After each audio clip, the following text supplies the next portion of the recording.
मुंबई अहमदाबाद महामार्गावर पुन्हा एकदा भीषण अपघाताची घटना घडली असून एका तरुणाचा दुर्दैवी मृत्यू झाला आहे। हा अपघात 24 डिसेंबरला रात्री 12च्या सुमारास घडला। गुजरात कडून मुंबईच्या दिशेने जाणाऱ्या वाहनादरम्यान टेन नाका येथील कुमार मेटल समोर ही हृदयद्रावक घटना घडली। मिळालेल्या माहितीनुसार आनगाव वाडा येथील 31 वर्षीय निनाद महेंद्र लसने हे देवदर्शनावरून दुचाकीवरून आपल्या घरी परतत होते। याच वेळी GJ 27TF2251 क्रमांकाचा ट्रक रॉंग साइडनं येत असल्याने निनाद याच्या MH04LR7665 क्रमांकाच्या दुचाकीला जोरदार धडक बसली।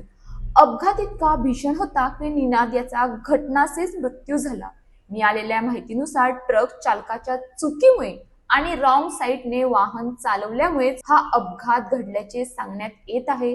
निनाद हा आपल्या कुटुंबातील एकुलता एक मुलगा होता। घटनेची माहिती मिळताच मनोर येथील अँब्युलन्स चालक अखिल सय्यद हे तात्काळ घटनास्थळी दाखल झाले।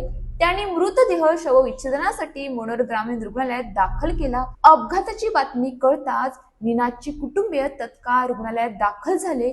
आज सकाळी मृतदेह त्याच्या मूळ गावी नेण्यात आला। या दुर्दैवी घटनेमुळे लसने कुटुंबावर दुःखाचा डोंगर कोसळला असून परिसरात तीव्र हळहळ व्यक्त केली जात आहे। एक तरुण मुलगा कायमचा निघून गेल्याने कुटुंबाचा आधार हरपला आहे। सध्या महामार्गावर दुचाकी अपघातांचे प्रमाण मोठ्या प्रमाणात वाढले असून त्यामध्ये तरुण पिढी मोठ्या प्रमाणात बळी पडत आहेत। विशेषतः रॉंग साइडने वाहन चालवणे, अतिवेग आणि वाहतूक नियमांकडे होणारे दुर्लक्ष ही अपघाताची प्रमुख कारणे ठरत असल्याची चिंता जागरूक नागरिकांनी व्यक्त केली आहे। नागरिकांनी दुचाकी चालवताना नेहमी हेल्मेटचा वापर करावा, रात्रीच्या वेळी शक्यतो दुचाकी प्रवास टाळावा, वाहनाचा वेग मर्यादेत ठेवावा आणि वाहतूक नियमांचे काटेकोर पालन करावे। ही घटना केवळ एक अपघात नसून एका कुटुंबाच्या आयुष्यावर ओढावलेला असह्य आघात आहे।